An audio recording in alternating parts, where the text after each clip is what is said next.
To Dr. LMadu, and the topic is the strategic implications of the Horn of Africa. And of course, Dr. LMadu has given us some excellent information concerning some of the real problems dealing with this particular section of Africa and how these problems are related all across the continent. And unless some solution, Dr. LMadu, can be found, I would imagine, then we will never be able to solve the problems of famine, starvation, and some of the other problems that simply plague the Horn. Is that what we're saying?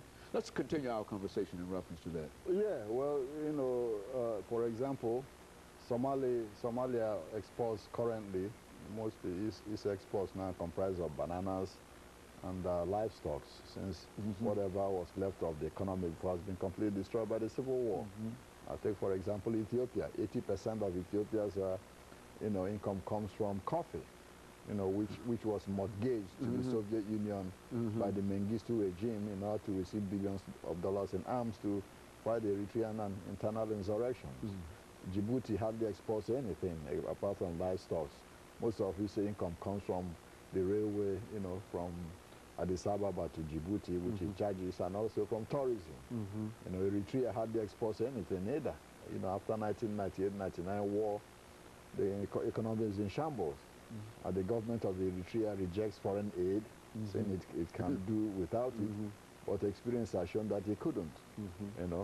So Sudan, is a little bit different because of the influx of oil revenue. So that's very important. The economic dependency of the Horn of Africa, is so much that without foreign aid, most of the economies will collapse completely.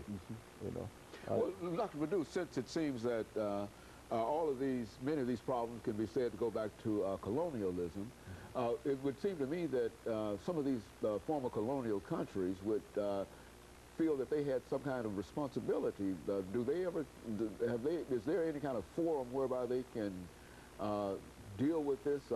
Is there anything that you can do to bring them into this, a solution to this, these questions that are on the Horn? Well, that would be very difficult to do. If you talk about irredentist ambitions, the AU African Union Charter, talks about the inviolability of frontiers. The United Nations Charter also talks about the inviolability of frontiers. Now, if a foreign government, starts saying, well, the Somali government who want you to forget about the other Somalis in Ethiopia or in Kenya, then they will be accused of interfering in the internal affairs of another sovereign country. You see, that's the problem. But at the same time, those countries will turn around and ask for aid, but they wouldn't want to take care, solving their own internal problems when they're advised to. And that's the problem. They shout, interference in their affairs, but at the same time, they turn around and ask you for money, just like you said a few minutes ago.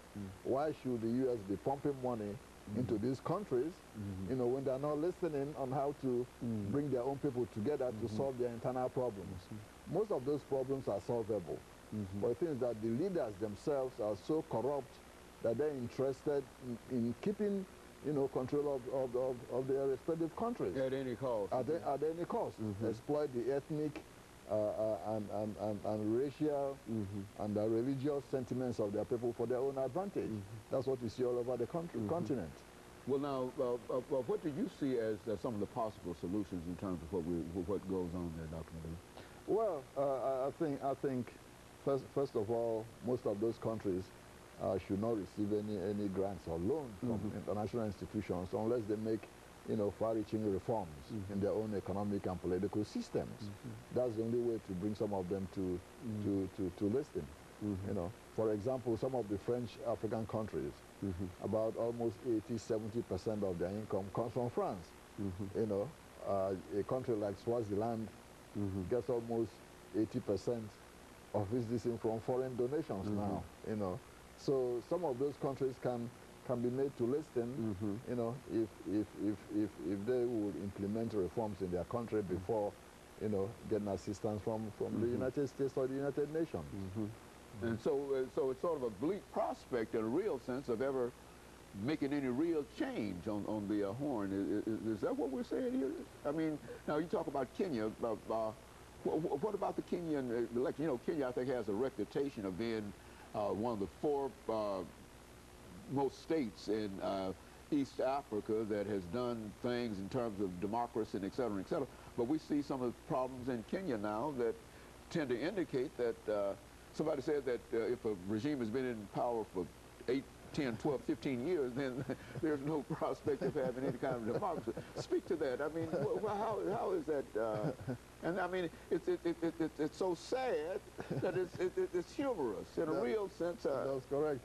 That's correct. Well, I think in a way Kenya might be an exception to a lot of the countries in the Horn. Kenya has done well in terms of stability, political stability, and that has worked in its favor insofar as economy is concerned. You know, several international organizations, the UN and all that, have headquarters in Kenya. You know, Nairobi is one of the most bustling cities in Africa and the world, really. You know, so in a way, they've done well by having regular elections, unlike their neighbors and others. You know, since Kenya became a republic, you know, in '64, elections have been held on time constantly, even though, you know, people will say 90% of it have been rigged. Okay. You know, but there has been elections. There's a functioning parliament that has been, you know, that has been in operation since independence. There's never been a coup in Kenya, even though one was attempted in 1982 by Air Force officers, which was quickly crushed. Now you come to the last election, and people were surprised at the reaction, you know, of the electorate after the elections were announced. You know, people started burning down houses and demonstrating. There's no surprise to what happened because it's been in the making for decades. In 1964, when Kenya became a republic, there were two parties. You know, the Kenya African Democratic Union, based in the coastal, you know, cities of the country, and also the Kenya African Nationalist Union. You know, so what happened? The difference between the two was that the KADU, the Kenya African Democratic Union, was supported by most of the minority ethnic groups in Kenya because they wanted federalism instead of a central authority because of their ethnic status, so that they could have autonomy in the areas.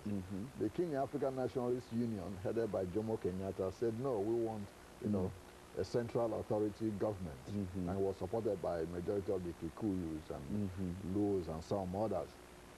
So the KANU has been in power since then. And what happened was that through KANU, the Kikuyu ethnic group, which is about 20% of the population, has had a disproportionate representation, you know, in the government and the economy, etc., etc., to the resentment of the other ethnic groups, particularly the Luo ethnic group. Okay. In Kenya, 5 ethnic groups predominate: the Kikuyu, the Luo, the Kalenjin, the Lua, and the Kamba. These 5 ethnic groups make up 70% of the population, with the Kikuyu about 20%, the Luo about 15%, and the Kalenjin about 10%. The last president before this was a Kalenjin, you know, Daniel Arap Moi, who stayed in power for almost 20 years. The current president, Mwai Kibaki, is Kikuyu. Okay. See, for long, the Kikuyu political class and the Luo political class have been struggling for power. The first vice president under Kenyatta was Ojinga Odinga, the father of the current, you know, the man who supposedly won this, Raila Odinga. He was implicated in that 1982 coup. His father fell out with Kenyatta over ideology, and his father was jailed. So he's Luo. So there has been a struggle for power between the Luo political establishment and the Kikuyu.